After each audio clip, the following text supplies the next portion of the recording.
الاثنية. ينضم معنا اليوم مشكور للكلام عن قوانين المتعلقة بشراء العقارات في تركيا. كما نشرنا سابقا على المجموعة، إن شاء الله راح يكون ترتيب اللقاء هو يتكلم الأستاذ المحامي لوقت بسيط إن شاء الله، لا أعتقد أنه راح يتجاوز 15 إلى 20 دقيقة. بعدها إن شاء الله راح نطرح الأسئلة اللي تم جمعها مسبقا على السيد المحامي. بعدها إن شاء الله راح نفتح مجال الكلام لجميع الأخوة لطرح أسئلتهم والكلام مباشرة مع الأستاذ المحامي. نشكر حضوركم ونطلب السماح من عندكم مقدما لكون اللقاء باللغة الإنجليزية بسبب حاجز اللغة بين الأخوة العرب والأتراك، لكن نعدكم إن شاء الله أنه سيتم ترجمة جميع النقاط المهمة في اللقاء إلى اللغة العربية بأقرب فرصة ممكنة بإذن الله تعالى. شكرا جزيلا. الآن راح أترك الكلام للسيد المحامي. Deniz Bey, I just did a quick introduction to our members about your background that I got from LinkedIn, and I explained the agenda for today's meeting, which is going to be about real estate and legal issues surrounding that. The microphone is yours. Thank you so much. Thanks a lot. Again. And also again, nice to meet you all. Today, as Mr. Saif mentioned, I will try to make a little introduction about the basic laws regarding real estate sale in Turkey upon the choice of the group. Actually, I have just written an article about it for Al Jazeera, where I'm a columnist and I'm publishing monthly pieces. And this topic was my topic 2 months ago. It was not my latest article, but actually the article before. Anyway, I will just, of course, I will not go through the entire article because there are some extra details there. I don't want to spend so much time on every single detail. I will just mention interactive discussion. So starting with the most basic rules, first of all, I can say, which is the main concern of Arab investors and maybe which is a fact that everybody knows here, that all foreigners can buy real estate in Turkey except just a few nationalities. And among Arab nations, the Syrians are the only exempted nation who cannot buy real estate in Turkey. Except Syrians, all other nations are entitled to have the right to buy real estate in Turkey. So we can say Turkey has very liberal rules when it comes to selling real estate to the foreigners. And also it must be known that real estate sales are subject to very, very strict procedures. In some countries, maybe some basic written contracts can be enough, can be sufficient to complete the sale of real estate. But in Turkey, any real estate sale must be made before at the public title deed registry offices. We call it as Tapu Genel Müdürlüğü in Turkish, Tapu Genel Müdürlüğü. So whoever wants to transfer the title deed of the real estate must go to the public title deed registry offices, the relevant office, with the seller, and with the presence of the both sides, the sale is completed. And also, before going for the sale, an appointment must be taken. Definitely, it is impossible to go to any public title deed registry office and say to them, okay, I want to make a sale today, so let's finish it. It is impossible. One needs to take an appointment, and also there is a sort of declaration form which must be submitted while getting appointment. And then when the appointment date comes, the parties can go to complete the sale. And while submitting for taking appointment, while submitting the papers for taking the appointment. Also, there are some documents to be submitted along with the form, declaration form. I will not go into details of every single document, but there is an important and frequent asked question, especially by the Palestinians. I don't know if there is any Palestinian in the group. One of the documents is the ID, the national ID of the foreign investor, ID or passport. These are the only accepted documents. Anything substituting ID or passport wouldn't be accepted by the public title deed registry office, but only for the Palestinians there is an exception. As you know, many Palestinians don't have a passport or ID, but they carry travel documents. Even though such travel documents are normally not accepted, it would be accepted only for the Palestinians. It is one of the most frequently asked questions to me. And also there is another issue, which is, I think, very important for the foreign investors. There are many projects which are not completed yet. And of course, the transfer of the title deed is impossible at the moment. However, the foreign investor wants to make the agreement, wants to start making payments so that they can catch those projects with a good price, because as you can guess, uncompleted projects usually present good opportunities as they are cheaper than the prospective price which they would have when the project is completed. So in these cases, there is a special contract type called satış vaadi sözleşmesi in Turkish. If we literally translate it, we can translate it as initial sale promise contract for the real estate. This is definitely not the sale itself. It is not the sale itself. It is just a promise to sell the real estate at a certain time in the future. However, it is again subject to some strict formalistic requirements. This contract doesn't have to be signed at the public title deed registry offices, but it must be signed at the public notaries. It's a different institution. It is called noter in Turkish. I'm sure all of you are aware of that, because many official transactions are made through notaries. This contract is also can be made only at the notaries. Here there is a common problem which we frequently see with the foreign investors. Many foreign investors sign initial sale promise contracts, let's say so-called alleged initial sale promise contracts, but not at the notaries. They are just basic written contracts. And because most of those foreign investors don't know the fact which I'm talking about right now, they consider those contracts are fully valid sale promise contracts. However, they are not. They are actually invalid contracts. And because of their invalidity, the foreign investors can be posed many risks in the future, especially when the contractor company does not hold up with his or her promises.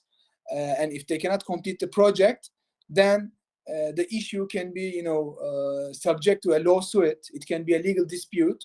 And in the event of a legal dispute, such an invalid contract would bring about some obstacles.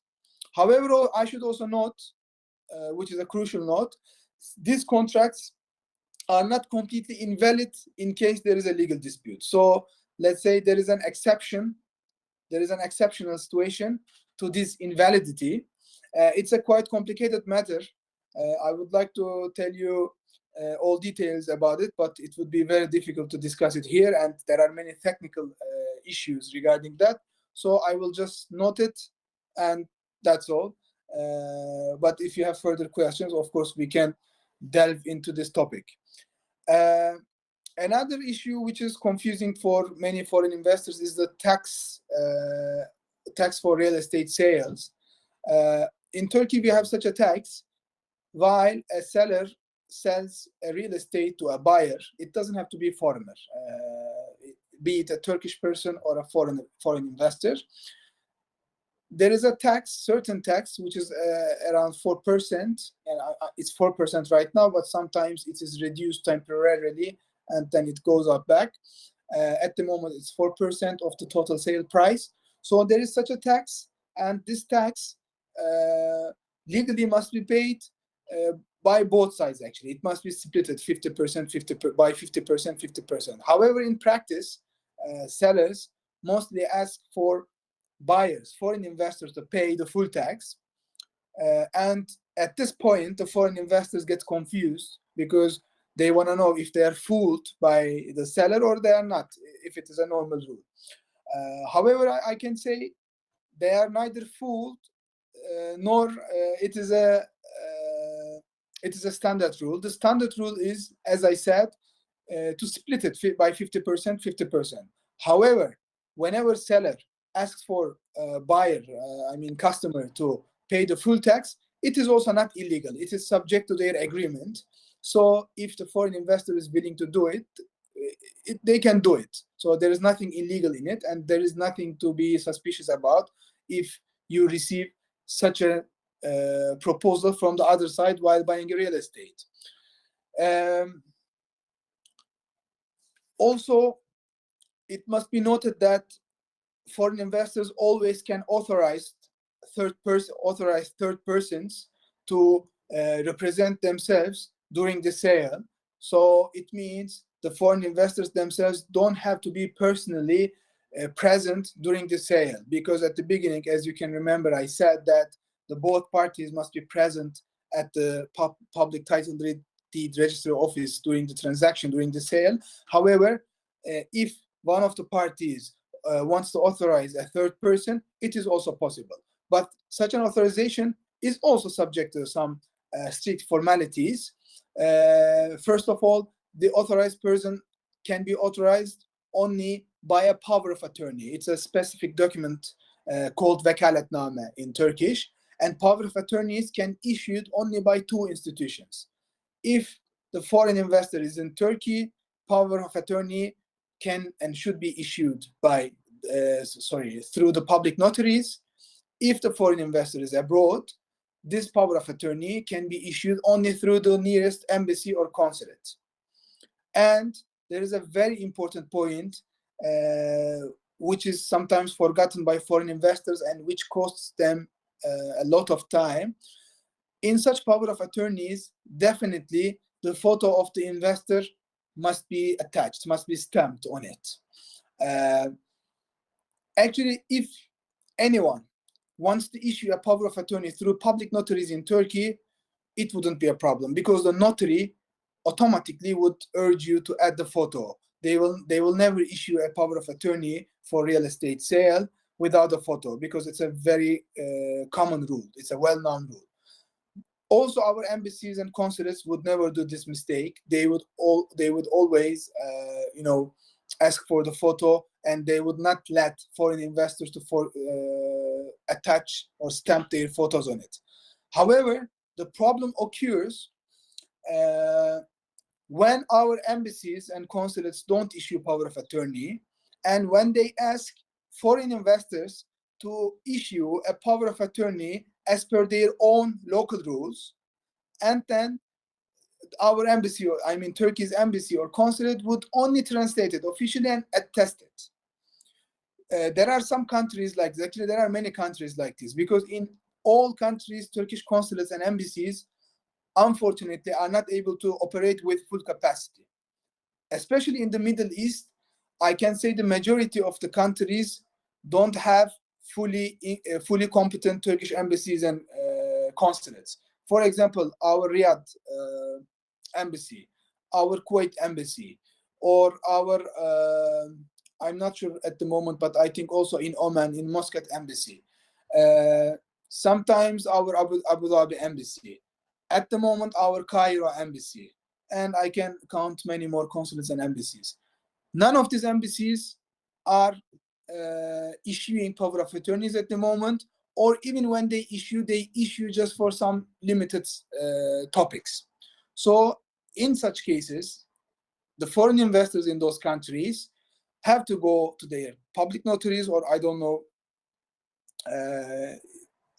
in some countries there is nothing like notary, but they issue power of attorneys through different institutions. But whatever it practice, they have to go to those institutions, and then they can bring their power of attorneys to Turkish embassy only for translation and attestation. And if in their countries there is no such a standard, like putting a photo on the power of attorney, then the problem occurs exactly here.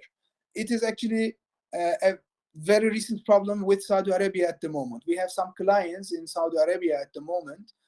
They want us to represent them during the sale because they are not able to come to Turkey, but they want to complete their sales. But unfortunately, they cannot issue power of attorneys with a photo. It's a very, sorry to say it, but stupid minor problem. But unfortunately, it stops the entire process at the moment. I just wanted to note it. Also, there is another compulsory requirement for foreign investors while buying real estate in Turkey, which is the submission of an appraisal report. Appraisal report is a report which evaluates, financially evaluates the real estate and states its real, not real, but actual market value on the report, so that the foreign investor can see this assessment, this evaluation, and the foreign investor can understand if he or she is paying a manipulated price or a fair price. It is actually a measure which aims to protect the foreign investors. So it's something in favor of them. Foreign investors have to pay a maximum a few thousand Turkish liras for such reports. It can seem as a burden at the beginning, but at the end of the day, it's a protective measure. This is why it is compulsory. Actually, it was not compulsory before 2019, and many foreigners got fooled by sellers because they just paid very manipulated prices, much above the fair market prices, and they could realize it only months later or years later. But this appraisal report system is a good, sufficient obstacle to such scenarios. But in practice, this appraisal report system can bring about some difficulties, especially at the moment for the recent weeks, for let's say for the last 1.5 months. The appraisal report submission system has been completely changed. Actually, our decision makers aim to make it better. And at the beginning, we as lawyers saluted these changes because we supported these changes. But unfortunately, in practice, it could not be implemented very well. And it sort of caused a shockwave in the real estate market. It's a very contemporary issue. And inshallah, it is being solved at the moment. But I don't know if anyone of the participants has just attempted to buy a real estate in Turkey.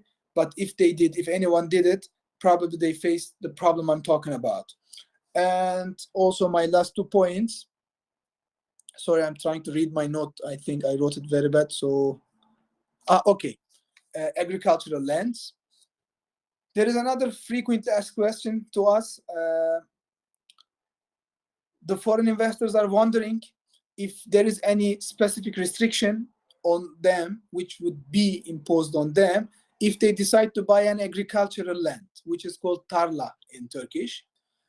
Actually, many foreign investors seem to be interested in agricultural lands in Turkey, mainly because of 2 reasons. The first reason is that agricultural lands, as you can understand from its name, are not subject to construction yet. So they are just lands which cannot be used to build houses or facilities on them. This is why their values are relatively lower than the normal lands. But of course, some of them have potential to be converted to normal lands in the future. So the foreign investors, like also Turkish investors, see some opportunities in buying agricultural lands in some certain areas by assuming or by hoping that in those areas, construction servitude, construction permission will be delivered by the decision makers soon, so that their land will be converted to the status of a normal land and their prices will climb up rapidly. This is the first reason why foreign investors are interested in agricultural lands. And if they can really find good opportunity, really they can make a lot of profit in a short term. And another reason, the second reason of why they're interested in agricultural lands is that some of the investors really want to invest in agriculture because Turkey has vast territories for agriculture, unlike many Gulf countries or many Arab countries. So also the climate conditions are, how can I say, useful or available for agricultural activities in most of the regions, even if not in all of the regions. So just the foreign investors want to take the benefit of these conditions, and they want to invest in an agricultural enterprise, which requires agricultural lands. I can see in the last 3-4 years, it has become a trend among Arab investors. They are willing to get into agricultural projects. They create some funds, like a few or many businessmen, and they pool these funds into such agricultural projects. And my last point that I want to mention is that, again, it's a frequent asked question. Actually, I think you could observe that I picked my points out of the frequent asked questions by our clients or by our Arab networks to us. Also the last question is one of them. They ask the foreign investors ask, if they establish a Turkish company as per Turkish laws, and of course the company will be registered in Turkey, is there any limitation, restriction on buying real estate for the company? I can say simply no. If the company is registered in Turkey, regardless of its partnership structure, it will be considered as a Turkish person, Turkish legal person, legal entity. So it will not be subject to any significant limitation. So I can stop here and we can move to maybe next section. Deniz Bey, thank you so much for this My very pleasure. beneficial amount of information. Allow me to translate the highlights of what you've just shared with us to our friends who are with us in the group. I apologize about the background noise. I'm not sure if you could hear my children yelling. But allow me to do a quick interpretation of what the points that you've covered to our members so that we can move on to the next section. اخواني الكرام، مره ثانيه شكرا جزيلا لانضمامكم وتواجدكم معنا. راح اسوي ترجمه سريعه للنقاط اللي ذكرها الاستاذ باران من بدايه حديثه وحتى الان. الاستاذ باران طبعا مثل ما يعني وضحنا بالبدايه، ما اعرف اذا الكل كانوا موجودين من البدايه او لا، بس هو محامي ومحاضر في جامعه اسطنبول، خبير في القانون الدولي، وكذلك يكتب مقالات بشكل دوري على موقع الجزيرة .net. الأستاذ باران أسس كلامه هذا اليوم على النقاط اللي يسألها الأخوة العرب والمستثمرين بشكل عام المهتمين بالسوق التركي. فالأغلب النقاط اللي تكلم عنها كانت هذه خلفيتها. راح أترجم باختصار الرؤوس الأقلام اللي تكلم عليها الأستاذ باران. أولا موضوع الجنسيات التي يسمح لها بشراء العقار في تركيا. جميع الجنسيات العربية باستثناء الأخوة السوريين بإمكان هذه الجنسيات جميعها باستثناء الأخوة السوريين شراء العقار في تركيا. كذلك تكلم عن موضوع الأخوة الفلسطينيين وكونهم للأسف لا يملكون يعني جوازات سفر، بل يملكون يعني عدد من عندهم يملك وثائق سفر واللي هي ليست جواز سفر. طبعا خلفية هذا الموضوع هو ذكرى لأنه لحقيقة أنه لا يمكن الشراء في تركيا من غير جواز سفر أو هوية. فبسبب الوضع الفلسطيني الحالي يعني هم عدد منهم يحمل وثيقة سفر فقط، لذلك ممكن يعني باستثناء يعني الاستثناء هو الأخوة الفلسطينيين بإمكانهم شراء العقار بوثيقة السفر هذه. النقطة الثانية اللي تكلم عليها الأخ المحامي دنيز، هي موضوع الطابو اللي كلنا يعرفه وأغلبنا يعرفه، اللي هو الشراء يكون طبعًا بالطابو أو سند الملكية. تكلم الأستاذ باران عن موضوع مهم جدًا، خصوصًا يعني للأخوة المهتمين بشراء عقارات تحت يعني قيد الإنشاء في تركيا، وهي حقيقة أنه هذه العقارات خصوصًا في المراحل المتقدمة من عمر المشروع لا يوجد يعني طابو أو سند ملكية للعقارات هذه، فيتم البيع عن طريق شيء اسمه الinitial sale promise contract، واللي هو خلّينا نسميه البيع الابتدائي، وعد البيع الابتدائي، عقد وعد البيع الابتدائي. ركّز الأستاذ باران أنه هذا العقد هو ليس سند ملكية، وإنما هو عهد بالبيع. واللي يعني يجعل هذا العهد أو العقد يحمي الطرف المشتري هو تصديق هذا العقد من قبل كاتب العدل أو النوتر مثل ما حضراتكم تعرفون. بدون تصديق وعد البيع هذا من قبل النوتر أو كاتب العدل، راح يكون صعب، يعني راح يصعّب عملية الدفاع عن حقوق المشتري في حال حدوث مشاكل قانونية لا سامح الله. آآ النقطة الأخرى اللي تكلم عنها السيد باران هي موضوع الضريبة، واللي تمثل تقريبًا 4% من قيمة العقار. المتعارف عليه هو أن يدفع المشتري 50% وأن يدفع البائع 50%.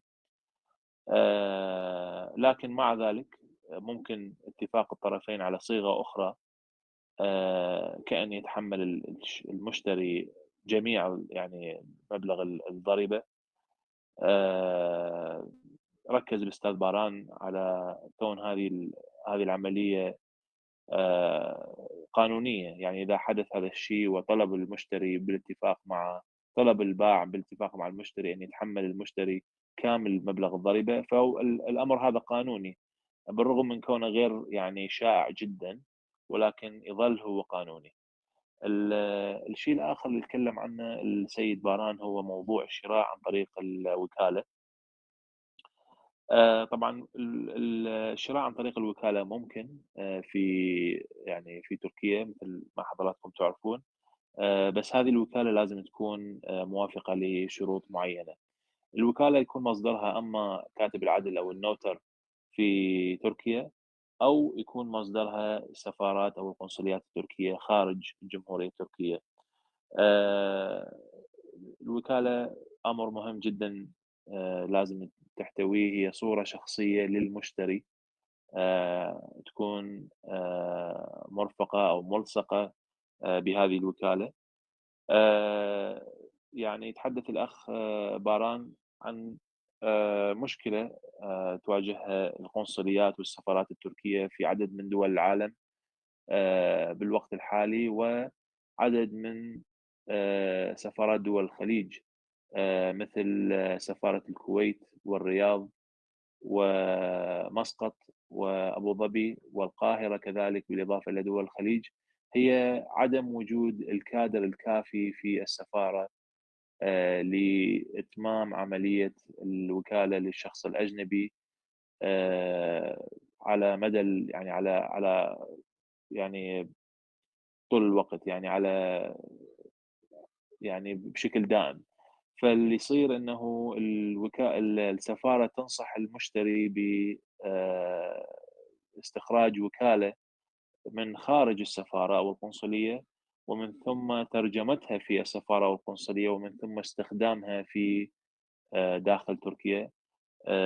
تحدث الأخ الأستاذ المحامي عن كون هذه العملية يعني عملية الترجمة وعدم حدوث الوكالة في القنصلية نفسها أو السفارة، عن يعني إنه هذه العملية تسبب مشاكل حاليًا في عملية الشراء للأخوة اللي مهتمين بشراء العقارات في تركيا وهم ليسوا في تركيا. خصوصا من اخوتنا السعوديين. كذلك الاستاذ المحامي يتكلم عن موضوع الابريزال ريبورت، اللي هو تقرير تقييم العقار اللي بدأ من سنة 2019. تكلمنا بالمجموعة عن هذا الموضوع، ولكن ما ذكره الأستاذ المحامي هو كون هذا التقرير دخل حيز التنفيذ في سنة 2019 وجرت عليه تعديلات. تكلم الأستاذ المحامي عن أنه هو كان من المشجعين لهذه التعديلات، وأن يعني الأطراف اللي مسؤولة على اتخاذ القرار في الحكومة التركية يعني سوت هذا الموضوع لحماية المستثمر، يعني من أي تلاعب بسعر العقار. كذلك ذكر الأستاذ المحامي أنه مع العلم أنه القرارات جيدة والتغييرات كانت جيدة، ولكن تطبيقها على أرض الواقع خلق صعوبات على يعني عند عمليات الشراء بعد تغيير هذه القرارات. القرارات نفسها حسب ما تكلم هو يعني إنه القرارات جيدة، ولكن تطبيقها كان صعب. يأمل الأخ المحامي بتجاوز هذه المشاكل بالوقت القريب إن شاء الله. الأمر الآخر قبل الأخير اللي تكلم عنه الأستاذ المحامي هو الأراضي الزراعية، أو ما يعرف بتركيا بالتارلا.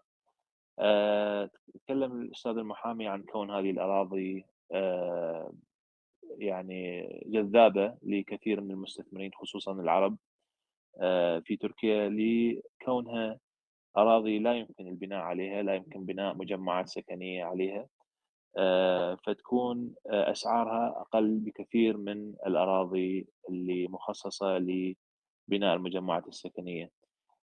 الكثير من الأخوة المستثمرين اللي يشترون هذه الأراضي يعني يسعون لشرائها بسبب يعني على أمل أن يزيد سعرها بالمستقبل. بعض الأراضي مثل ما حضراتكم تعرفون بها مجال أنه يرتفع سعرها بالمستقبل، تتحول صفة هذه الأراضي من زراعية إلى سكنية. وبعض الكثير من المستثمرين اللي يدخلون في مجال الأراضي الزراعية هذا يكون هدفهم من عملية الشراء. ببساطة هو يعني الأمل في أن يزداد سعرها بالمستقبل. النقطة الأخيرة اللي يتكلم عنها السيد المحامي هي موضوع الشركة في تركيا. ذكر أنه أمر إنشاء شركة هو يعني قانوني تماما بالنسبة للأجنبي في تركيا. الشركة تعتبر كيان تركي، يعني هي Turkish legal entity، يعني هي كيان تركي قانوني الشركة. بالإمكان يعني إنشاء شركة ومزاولة عملها في تركيا بدون أي مشاكل. هذا يعني باختصار شديد، أرجو أن لا يكون اختصار مخل ما تكلم به الأستاذ المحامي. Deniz Bey, I have a quick question in regards to agricultural lands, about the limitation Mhm. that comes with buying these lands. How many years do the investor has, or do investors have, before there's a piece of information that is floating around that if you buy an agricultural land, you have a certain number of years before some legal action might be taken against you if you do not utilize it in in um, in an agricultural activity. How accurate is that?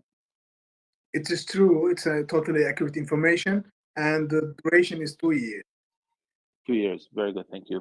سألت الأستاذ المحامي عن موضوع صراحة يعني حبيت أكمل به معلومة شراء الأراضي الزراعية، وهي حقيقة أنه الشخص اللي يشتري أرض زراعية في تركيا عنده سنتين سماح قبل ما يبدي باستخدام هذه الأرض الزراعية، وإلا ممكن يتعرض لتبعات قانونية. باختصار شديد، عند شراء الأرض الزراعية في تركيا عندك سنتين إلى أن تبدي تستخدمها في نشاط زراعي قبل ما يترتب على عدم استخدام هذه الأرض الزراعية تبعات قانونية. دنيز بي, thank you so much for this quick introduction. I really appreciate it. أكرر شكري لكم أخواني المشتركين الأعضاء الكرام على صبركم معنا، ونعدكم إن شاء الله يعني أنه ستتم ترجمة تفاصيل كلام الأستاذ دنيز بأقرب فرصة. أحب أن أطرح يعني أنه أعطي الفرصة للأخوة الباقين بطرح الأسئلة. فالأستاذ جابر، كمال أبو محمد، إذا تحب تشاركنا موضوع الأسئلة، يعني إذا كان في أسئلة معدة مسبقا أو إذا نفتح مجال للحوار لجميع الأخوة. شكرا جزيلا.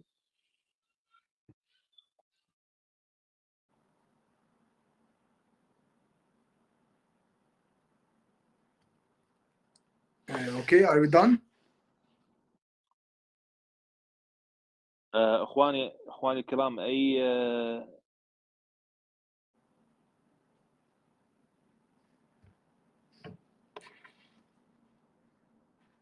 Denise Bey, I'm trying to see if our members have any questions so that I can interpret these questions to you. Thank you so much. السلام عليكم ورحمة الله. عليكم السلام ورحمة الله وبركاته. اخواني الكرام، اي سؤال تفضلوا. تفضل استاذ سعد، اهلا وسهلا. الله يحييك. انا فقط بالنسبه لتقييم العقار للي يشتري ما كانت واضحه يعني الطريقه بالنسبه لي، ما ادري يمكن الاخوان مثلي. مو مشكلة، أسأله مرة ثانية وأترجم لك كلامه مباشرة إن شاء الله. يسلم لي. خليني أسأله تؤمر. Deniz Bey, really quickly, our brother Saad has a question about the appraisal report. Would you be able to quickly recover that topic? And if I can ask you, please, to speak in shorter sentences, because I'm gonna interpret what you're saying right after you say it. So you just say one or two sentences, then give me a second to interpret it, and we'll continue that way. Thank you. Okay, sure. Appraisal report which shows the estimated value, market value of the real estate. تقرير التقييم يعني يشوف القيمة الحقيقية للعقار. And only it can be only prepared by the authorized appraisal companies. They are specially authorized by the public authorities. ممكن يعني إخراج هذا التقرير فقط من شركات يعني مرخصة بذلك، اللي يعني تكون مرخصة بإصدار تقارير لتقييم العقار. And it is compulsory to submit such reports before the sale if the customer is a foreign. So it is actually a protective measure for the foreign investors. تقرير التقييم هو إجباري أنه يكون موجود في حالة كون المشتري أجنبي، يعني غير تركي الجنسية. الهدف من هذا التقرير هو حماية المستثمر، حماية المشتري الأجنبي. And this report might seem as a burden at the beginning because they cost a few thousand liras maximum. It is actually in favor of foreign investors because thanks to these reports, they can see if they are paying a manipulated price or a fair price. هذا التقرير قد يعني يظهر كعبء بالنسبة للمشتري، يعني يكون مثل تكلفة إضافية، قد يصل السعر إلى بضعة آلاف الليرات التركية، لكن بالحقيقة هو أداة لحماية المشتري أو المستثمر الأجنبي من أي تلاعب بالسعر. يعني ممكن يوفر له خسارة مبلغ أكبر. That's all the main points are like this. وهذا كل يعني هذا كل الموضوع. أخ سعد غطينا الإجابة ولا عندك سؤال ثاني حضرتك؟ تمام أبو سليمان، شكرا لك ولا المتحدث، الله يجزاه خير. تومر أهلا وسهلا بك.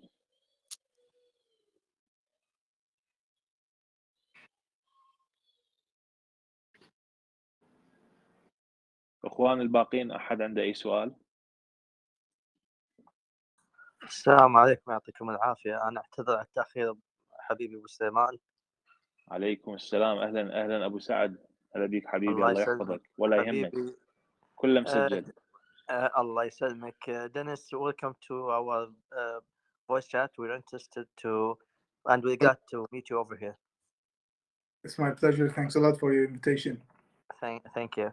أبو سليمان، أنا سؤالي طبعا راح نخلي عليك الترجمة عاد، أنا أقدر أتحكي إنجليزي بس. تومر كيفك اللي تبي، ترى حاضر يعني. دلل انت مثل ما تحب. السؤال اذا لك براحتك، انت اذا السؤال لك اساله بالانجليزي واحنا حنترجم بالاخير بكل الاحوال. اذا اي So Dennis, I have a question regarding. لا الافضل الله يرحم والديك، الافضل العربي على اساس نختصر الوقت. ابو سعد انا اسف على المقاطعه، خلي عربي عشان نختصر يعني.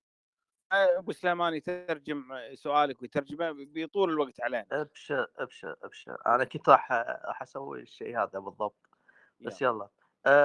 اخوي سعد كنت بساله اذا في حال انا ابي اقدم هديه حق ولدي ولا حق صديق لي، شقتي مثلا، يعني مثلا خلينا نفترض ان شقتي ابي اهديها، هل اكون انا ملزم اني هم ادفع الضرائب او يكون في تقييم عقاري عليها على الرغم من انها هديه؟ تمام. Deniz Bey, our brother Khalid has a question in regards to given real estate to a family member as a gift. For example, given his own apartment as a gift to his son. In that event, in that situation, would he be obligated to have an appraisal report? Would he be obligated to pay taxes? Thank you. No, in case of donation, the investor doesn't have to pay neither of them. Just when it's a donation, it is subject to different procedures, and the investor must follow those procedures. And as long as those procedures are followed, it wouldn't be required.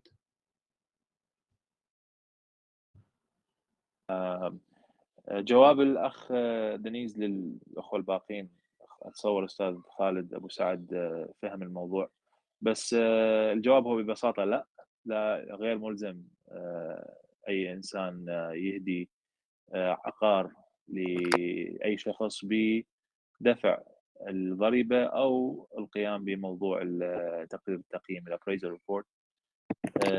راح يكون هنالك يعني امور ثانيه قانونيه لازم يسويها، بس الجواب على السؤال تحديدا انه لا يدفع ضريبه ولا يحتاج لعمل appraisal عفوا تقرير التقييم.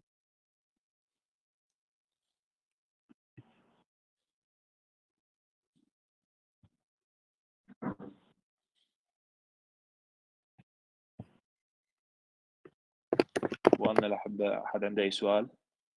السلام عليكم. وعليكم السلام ورحمه الله وبركاته. ابو محمد شوي عطنا مجال الله يرحم والديك. هلا والله دنيز ابي ياك شملر. ياك شملر. ثانكس ا تشكري درم. ويلكم. ايش رايكم يا شباب؟ اصلي لا اصلي الله يعطيكم العافيه. الاول هذا يسموه. اول شيء يعني بالنيابه عنه اشكره على يعني اقتطاعه وقت من يعني هالجزء من وقته الثمين يعني لمشاركتنا في هالثروه القانونيه. انا اعتبرها صراحه.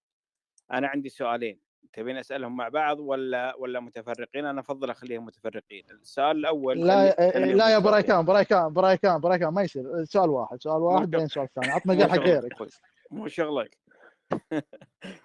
ابو سليمان السؤال الاول، احنا نشوف الشقق النت والبروت، نعرف ان الاجمالي اجمالي مساحه الشقه والصافي، لكن لا نت ولا بروت صحيحه. يعني احنا نعم. نلقى النت يعني صافي الشقه 200 متر، ولما نجي نحسبها بحسبه بسيطه نلقاها 100 متر.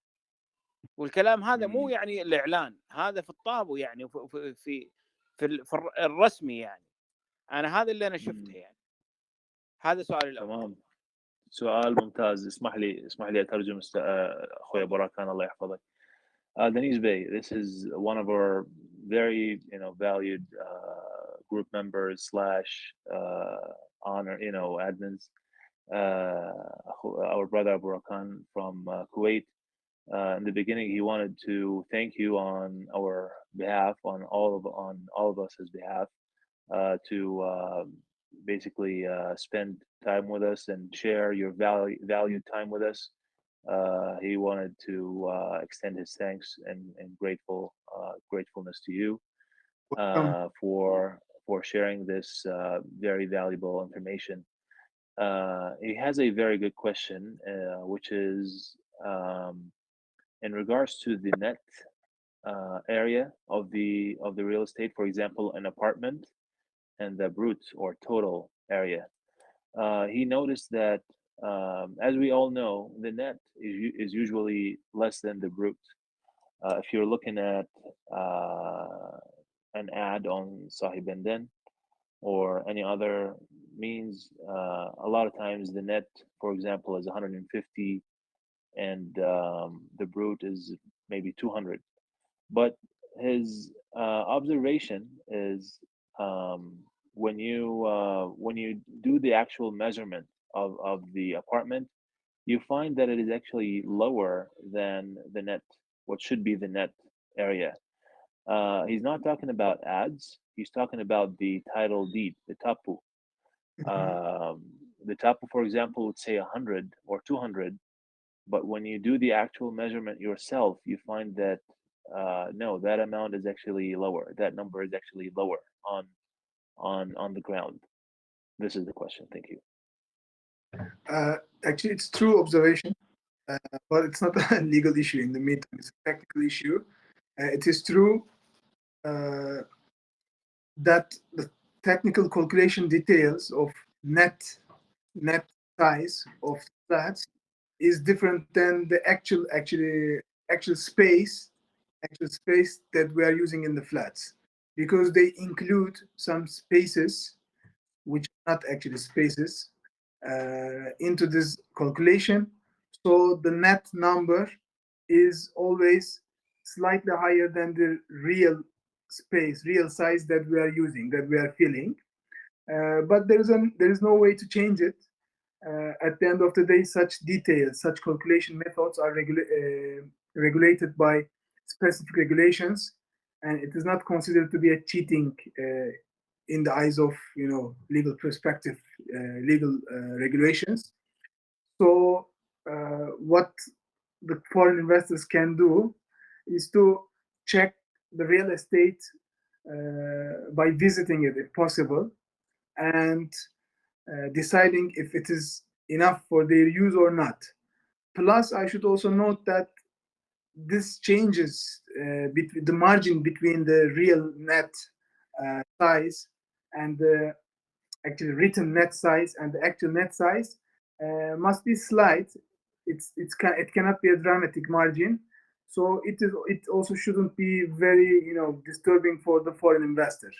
The real margin is the margin between brut and the actual size. But as I said, between the net size and the actual size, there shouldn't be a big margin.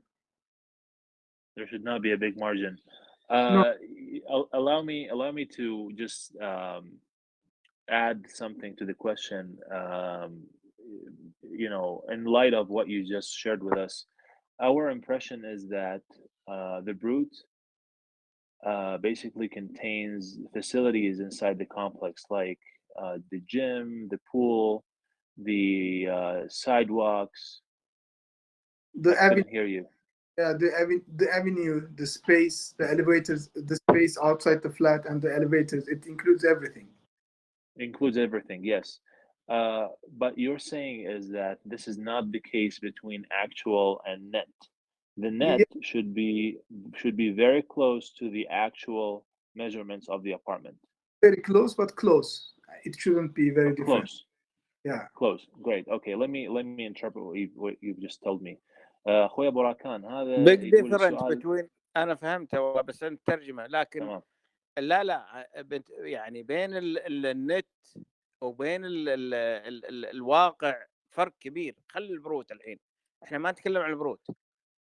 يعني النت تمام. لما يقول لك 200 وتجي تقيسها بحسبتنا الطول في العرض المساحه المعروفه عندنا في الدول العربيه تلقاها 100. نعم. ابو راكان هذه شفتها باكثر من حاله لو بحاله واحده؟ باكثر من حاله وباكثر من شقه، كل الشقق اللي مريت عليها هذا الوضع عندهم. يعني عندهم حسبه غريبه عجيبه يعني. وسلامتك ما ادري عاد يصححون الاخوان، انا مخطئ يعني ما ادري يعني. انا هذه ملاحظتي اللي شفتها. والله ترجم لنا يا حبيبي، ترجم. Deniz Bey, he fully understood your question. Excuse me, your answer.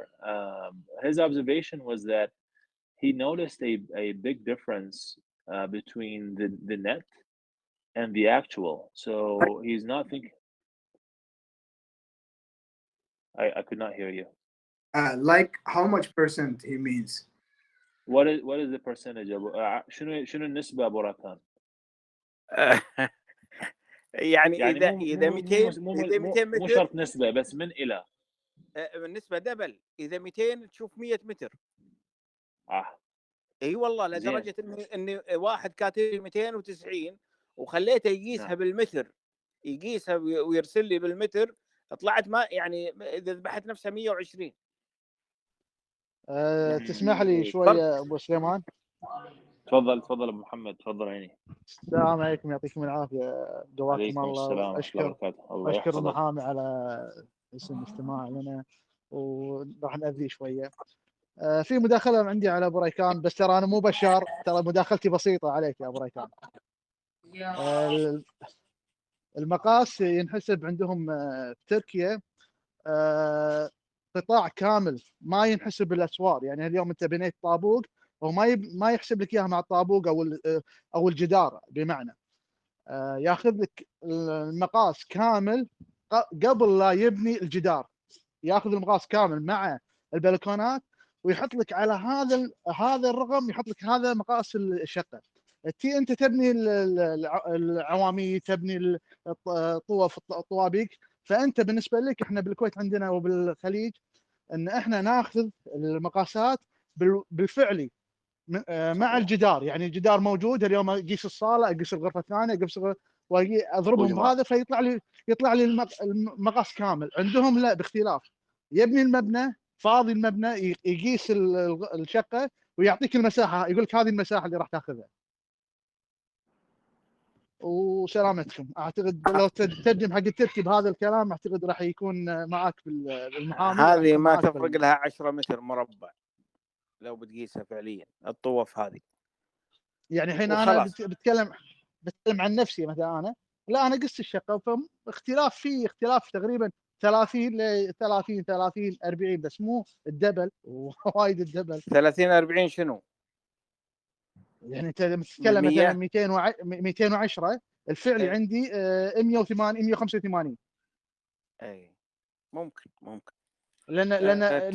لما نحسبها عني انا، اشيل البلكونات، اشيل هذا، لانهم يحسبون حتى البلكونات معاه. لا انت تتكلم عن البروت، احنا نتكلم عن النت. لا ابو راكان الله يرضى عليك، هو ابو محمد اللي يقول انه قبل ما يقسم الشقه يحط بها جدران حياطين، يعني يحسب، خلينا نقول من المدخل. فاهم كلامه بس نعم. الحين البلكونه ما تدش في النت. الحين ابو محمد قال نقطه وفهمناها، وانا ما ودي نطول في الامر، لكن انت عارف يا ابو سليمان يعني التوكي ترى هذول غير يعني. ما تدش البلكونه في النت. لا ما ادري، البلكونه مو في النت، البلكونه في البروت في الاجمالي. انا ما اعرف صراحه، الانطباع اللي عندي انه داخله، بس معلوماتي على قدي يعني. على العموم خلنا عشان نطيل الموضوع، التوكي تعرف لهم يعني لهم اشياء غريبه عجيبه يا ابو سليمان. يلا ان شاء الله. يلا خلينا ننهي عشان صاحبنا خلينا علقناه. يلا سلام. نعم اترجم، انطلق. انطلق ترجم قول له الكلام اللي دار ما بيننا. نعم. Deniz Bey, thank you so much for your patience, and I hope that we're not sabotaging your personal time. Basically, Abu Rakan, his observation was he did understand what you were talking about, and the difference that he noticed was between the net and the actual, and he said that it could be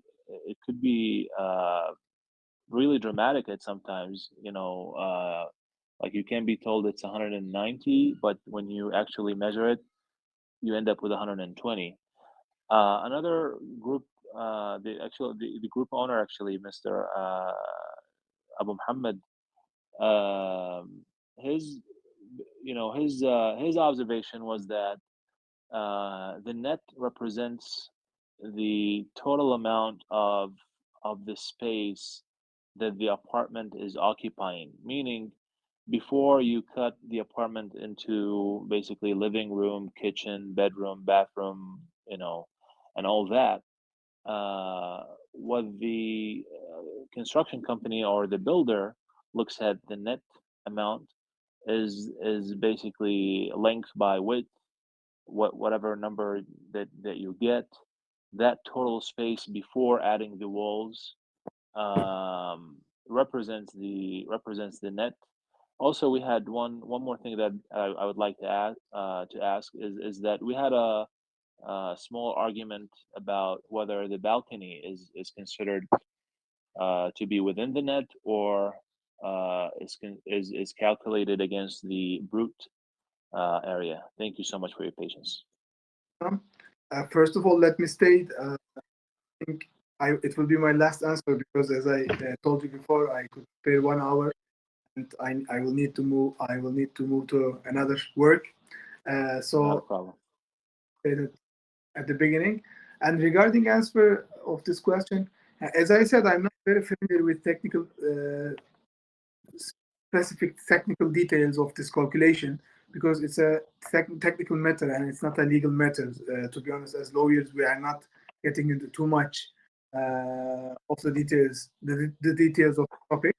But I can just comment, first of all, if net goes 190 and if it comes out that it's 120, it is impossible. Then there must be a problem. Either the measurement is problematic or the net is not reflecting the reality.